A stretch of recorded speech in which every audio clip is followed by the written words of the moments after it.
Hi guys, thank you for joining me while we talk about our Bible stories and feelings. Today we're going to talk about Naaman and the feeling of gratitude and joy. So before we get started, we do our highs and our lows. And right now my high is that I'll get to go outside here hopefully pretty quick and do a little walk and be out in the sun. And my low is that I miss my dog. So that's definitely my low for the day. So let's talk about our story. Naaman was a warrior, and he was a warrior in another country's army.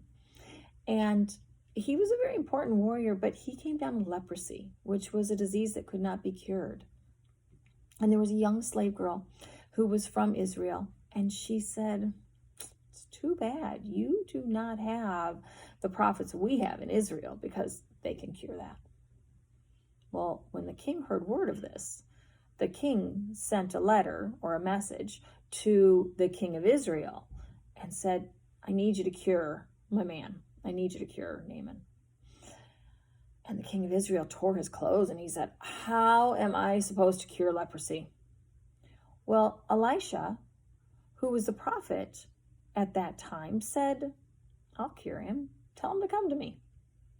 So Naaman did. Naaman went to Elisha, and he had his chariots and his horses, and he was big and powerful, right? And he went right to Elisha's door, and Elisha sent a message out to him that said, go bathe in the Jordan River 7 times. And when you come out, you'll be healed. And Naaman was offended because Elisha didn't come see him himself. Elisha just sent a message. And Naaman is big and important. He is not used to just traveling this whole way just to be sent a message. So he gets mad and he leaves. And one of his servants says, "If he had given you something hard to do, you would have done it.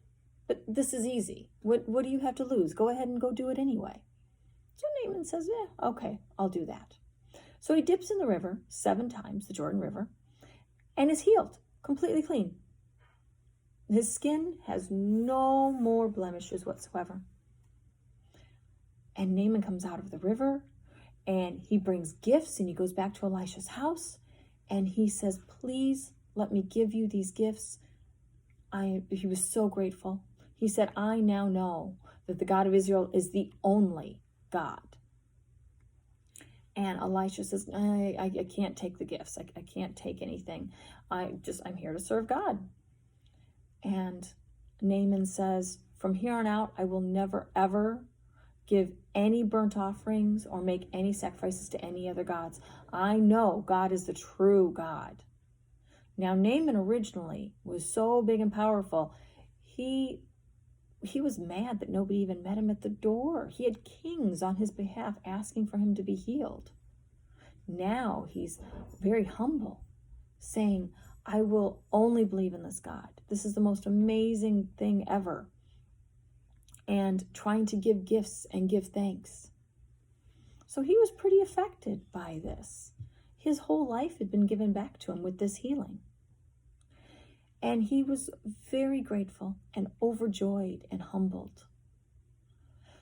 So I think the lesson to learn from this is that we should also try to remind ourselves of the amazing gifts that we have with our health and with our life that we are given here, and be just as humbled, and also to know that God gives these things to us, and be grateful to God for them. Thank you for joining me for the Bible lesson today with joy and gratefulness and Naaman. And I pray that everybody is able to see the gifts that God has given them, give thanks for the gifts that God has given them, feel that joy and that peace of God's presence. Amen. Blessings to you. Kids bless your parents. Parents bless your kids. I'll see you tomorrow.